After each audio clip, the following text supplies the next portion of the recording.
الحمدللہ والصلاة والسلام علی رسول اللہ وعلی آلہ وصحبہ وموالہ۔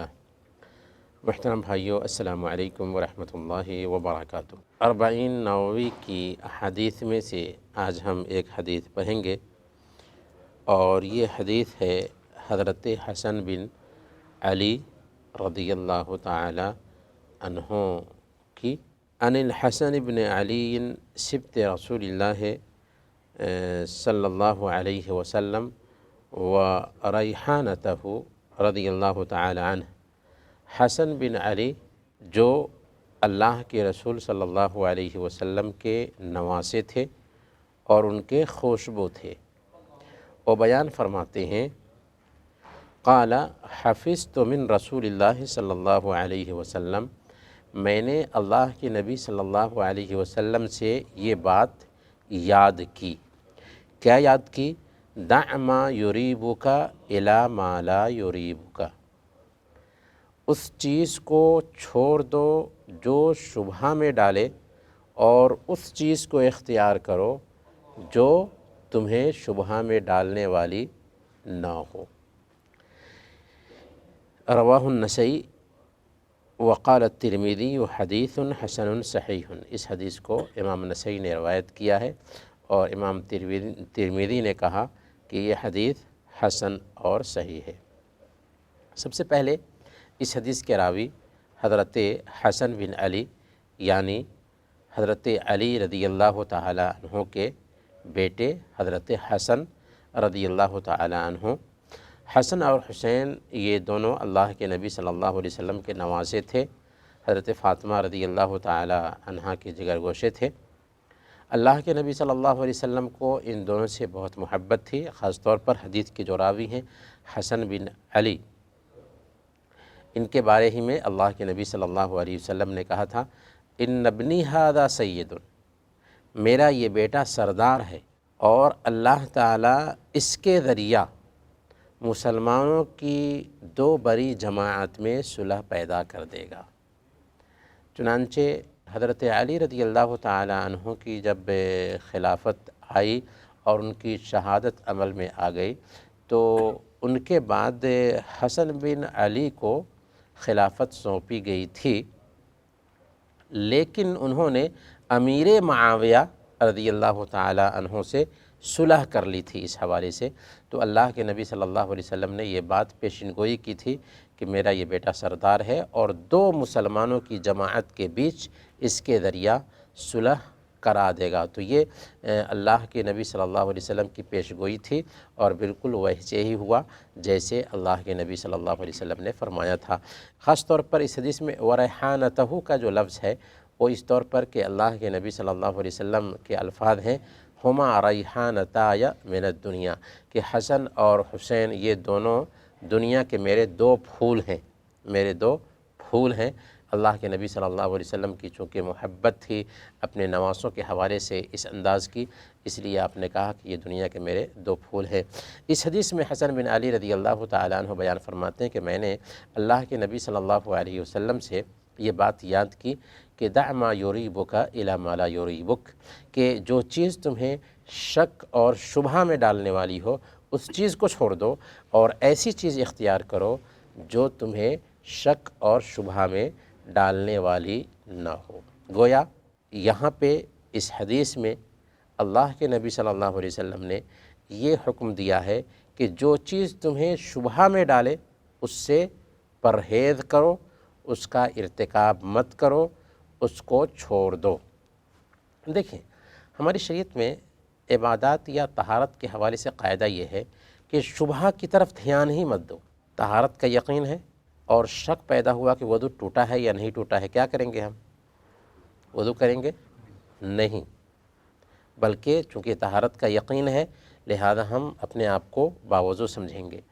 نماز میں ہے، احساس پیدا ہوتا ہے کہ شاید وضو ٹوٹ تو نہیں گیا، لیکن ہم نے وضو کیا تھا، یہ یقین ہے، تو اللہ کے نبی صلی اللہ علیہ وسلم نے بیان فرمایا لا ينصرف حتى يسمع صوتا او يجد ريحا، وہ نماز سے نہ لوٹے یہاں تک کہ وہ آواز سن نہ لے یا بو محسوس نہ کر لے، یعنی جب تک کہ اس کو یقین نہ ہو جائے، شبہ کے پیچھے اس کو نہیں پڑھنا چاہیے۔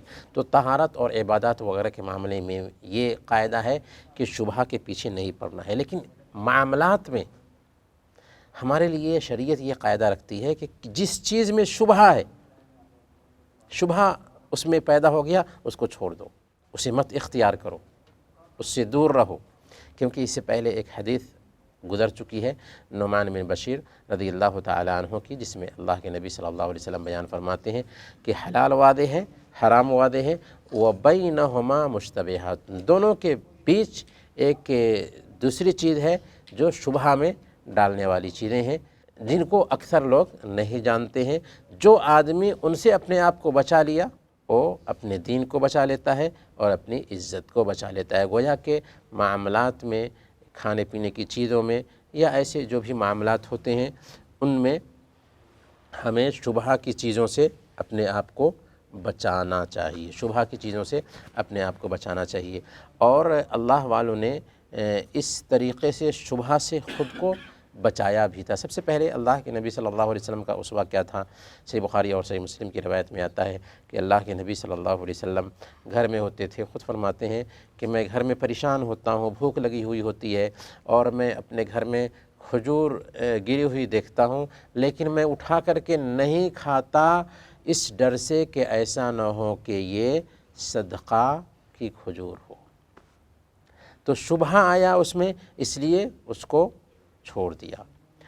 امام ابو حنیفہ رحمۃ اللہ علیہ کے بارے میں آتا ہے کہ ان کے شریک حفص بن عبد الرحمن نے، چونکہ وہ تاجر تھے امام ابو حنیفہ رحمۃ اللہ علیہ، اور ان کا ایک شریک تھا جس کا نام تھا حفص بن عبد الرحمن، تو ایک کے کپڑا ایسا تھا جو عیب دار تھا۔ امام ابو حنیفہ رحمۃ اللہ علیہ نے شریک کو بتا دیا تھا کہ یہ کپڑا عیب دار ہے، اور 30-32 ہزار کا وہ کپڑا ہوتا تھا، اگر تم کسی سے بیچو تو اس کے عیب کو بتا کر کے بیچنا۔ لیکن شریک نے کیا کیا؟ عیب بتائے بغیر اس کپڑے کو بیچ دیا۔ جب امام ابو حنیفہ رحمۃ اللہ علیہ کو پتہ چلا کہ میرے شریک نے عیبدار کپڑے کا عیب بتائے بغیر اسے بیچ دیا ہے، تو اس سے یہ سن کر کے غصہ تو ہوئے ہی، لیکن علیحدگی ہی اختیار کر لی۔ تمہارے ساتھ ہم کاروبار نہیں کرنا چاہتے، علیحدگی اختیار کر لی، اور جو پیسے تھے اس آمدنی کے، ان سارے پیسوں کو صدقہ کر دیا کہ اس مال میں شبہ کا مال آ چکا ہے۔ تو یہ ورع تھا اللہ والوں کا۔ امام ابن خلکان نے وفیات العیان میں لکھا ہے کہ ایک عورت امام احمد بن حنبل کے پاس آئی اور اس نے مسئلہ یہ پوچھا کہ میں سوت کاٹتی ہوں، تو چراغ کی روشنی میں سوت کاٹتی ہوں، جب چاند کی روشنی نکلتی ہے تو چراغ بجھا دیتی ہوں، اور چاند کی روشنی میں بھی سوت کاٹتی ہوں، تو کیا میرے لیے مناسب ہے کہ میں جب یہ سوت بیچنے جاؤں تو گاہک کو بتا دوں کہ یہ جو سوت ہے چراغ کی روشنی میں ہم نے کاٹا ہے، اور یہ جو سوت ہے چاند کی روشنی میں ہم نے کاٹا ہے؟ کیا دونوں کا فرق بتاؤں؟ اس حد تک احتیاط کہ اس حوالے سے پوچھ رہی ہیں۔ امام احمد بن حنبل نے کہا کہ ہاں، اگر ایسا ہے تو دونوں کا فرق تم اپنے گاہک سے بتاؤ۔ اسی طریقے سے امام ابن ابی الدنیا کی ایک کتاب ہے الورع، اس میں بہت سارے واقعات انہوں نے بیان کیا ہے ورع کے، اس میں سے چند عورتوں کا انہوں نے قصہ بیان کیا ہے۔ ایک عورت کے شوہر کی وفات کی جب اس کو خبر ملی تو وہ آٹا گوندھ رہی تھی، اس نے آٹا گوندھنا بند کر دیا اور یہ کہا لوگوں سے کہ اس آٹے میں بھی اب شریک ہو چکے ہیں، کیونکہ جب ایک انسان وفات پاتا ہے تو اس کے جو ورثہ ہوتے ہیں، اگر 4-5 آدمی ہیں تو ایک آدمی اس کا حقدار نہیں ہو، وفات پاتے ہی ورثہ میں وہ گویا کہ مال تقسیم ہونے والا ہے، تو اس کے حقدار سارے ورثہ ہو گئے۔ تو اس عورت نے آٹا گوندھنا بند کر دیا کہ اس آٹا میں اب بہت سارے ورثہ شریک ہو چکے ہیں۔ ایک عورت کے شوہر کی وفات کی جب اس کو خبر ملی تو وہ چراغ جلا رہی تھی گھر میں، چراغ کو بجھا دیا، کہا کہ اس چراغ کے تیل میں اب ورثہ شریک ہو چکے ہیں۔ لیکن آج ہمارا حال کیا ہے؟ اللہ پناہ کہ اپنی بہنوں کا حق ہڑپ کر کے اپنے بیٹوں کو دے دیتے ہیں، اور ڈھٹائی کے ساتھ میں ہم دنیا میں جیتے ہیں کہ ہم کو گویا کہ مرنا ہی نہیں ہے۔ حرام سے ہم خود اپنے آپ کو پالتے ہیں، اپنے بچوں کی پرورش کرتے ہیں، اور کل قیامت کے دن کے لیے عذاب مول لیتے ہیں۔ نماز پڑھیں، روزے رکھیں، زکوٰۃ دیں، نیکیاں کریں، لیکن یہی بہنیں کل قیامت کے دن آئیں گی اور دامن پکڑ کر کے اللہ کے دربار میں حاضر کریں گی، اور اپنا حق ہم سے نیکی کی شکل میں چھین کر کے لے جائیں گی۔ وہاں پر ایک نیکی دینے کے لیے آپ کا بیٹا، جس کے لیے آپ نے زمین ہڑپی تھی بہنوں کی، ایک نیکی دینے کے لیے تیار نہیں ہوگا۔ تو یہ گھاٹے کا سب سے بڑا سودا ہے جو ہم کر رہے ہیں۔ بہرکیف یہ حدیث جو ہے نا نہایت ہی پیاری حدیث ہے، جس میں ہمیں یہ تعلیم دی گئی ہے کہ ہمیں شک و شبہ سے پرہیز کرنا چاہیے، اور ورا کے واقعات بھی آپ نے سن لیے، لہذا ہمیں بھی زندگی میں ورا اختیار کرنا چاہیے اور شک و شبہ سے پرہیز کرنا چاہیے۔ اللہ تعالی ہم سب کو اس کی توفیق عطا فرمائے۔ آمین۔ وصلی اللہ علی نبینا محمد وعلی آلہ وصحبہ اجمعین۔